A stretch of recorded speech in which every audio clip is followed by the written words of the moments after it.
Hi అండి. ఇదిగో బీరకాయ పుట్టండి. ఇది పచ్చడి చేస్తున్నా. ముందుగా కొంచెంసేపు ఉడకబెట్టాలి. ఇదిగో ఉడకబెడుతున్నా. ఇది పొట్టు ఉడకబెడుతున్నా. దాంట్లో ఒక 2 స్పూన్లు నువ్వులు వేయాలండి. నువ్వులు కానీ పల్లీలు కానీ వేసుకోవచ్చు. నేనైతే నువ్వులు వేస్తాను. నువ్వులు వేస్తే టేస్ట్ బాగుంటుందండి పచ్చడికి. ఇదిగో కొంచెం ఇవి వేపాలి. ఇదిగండి ఎర్రగేగి పని నువ్వులు ఎర్రగేగి పని అండి. ఇవి ఒక ప్లేట్లో తీసేయాలి. కారం కొంచెం ఆయిల్ వేయాలండి. ఆయిల్ వేసిన తర్వాత కారంకి సరిపడా ఎండుమిర్చి వేసుకోవాలి. ఇగో ఎల్లుల్లిపాయలు వేసాను. ఇప్పుడు కొంచెం ధనియాలు వేయాలి, కొంచెం జీలకర్ర, ఇవన్నీ ఆగాలండి. ఇవన్నీ కొంచెం కరివేపాకు వేసాను. ఇదిగండి బీరకాయ పొట్టు ఉడికిపోయింది. ఈ పోపు వేగిపోయిందండి. ఇప్పుడు బీరకాయ పొట్టు ఉడికిపోయింది. ఇది కూడా ఈ పోపులు వేసి కొంచెంసేపు వేపాలండి. ఇదిగండి వాటర్ అంతా తీస్తాను. వాటర్ తీసి ఈ బీరకాయ పొట్టు కూడా ఇందులో వేస్తాను.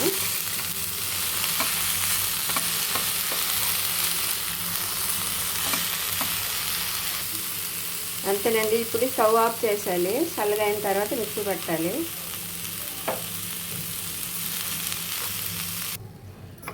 ఇదిగండి సరిపడా చింతపండు తీసుకోవాలి. పులుపుకి తగ్గట్టు మీరు ఎంత బీరకాయ పొట్టు తీసుకుంటారో దాన్ని పట్టించి చింతపండు తీసుకోవాలండి.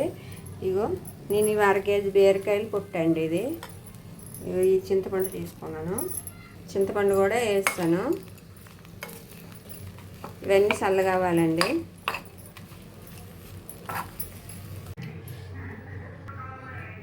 ఇదిగండి చల్లగా అయిపోయింది. కొంచెం ఉప్పు వేసుకోవాలి. సరిపడి ఉప్పు వేసుకోవాలి. ఇగో ఉప్పు వేసాను. మిక్సీ పట్టాలి. ఇప్పుడు కొంచెం వాటర్ వేసుకోవాలండి.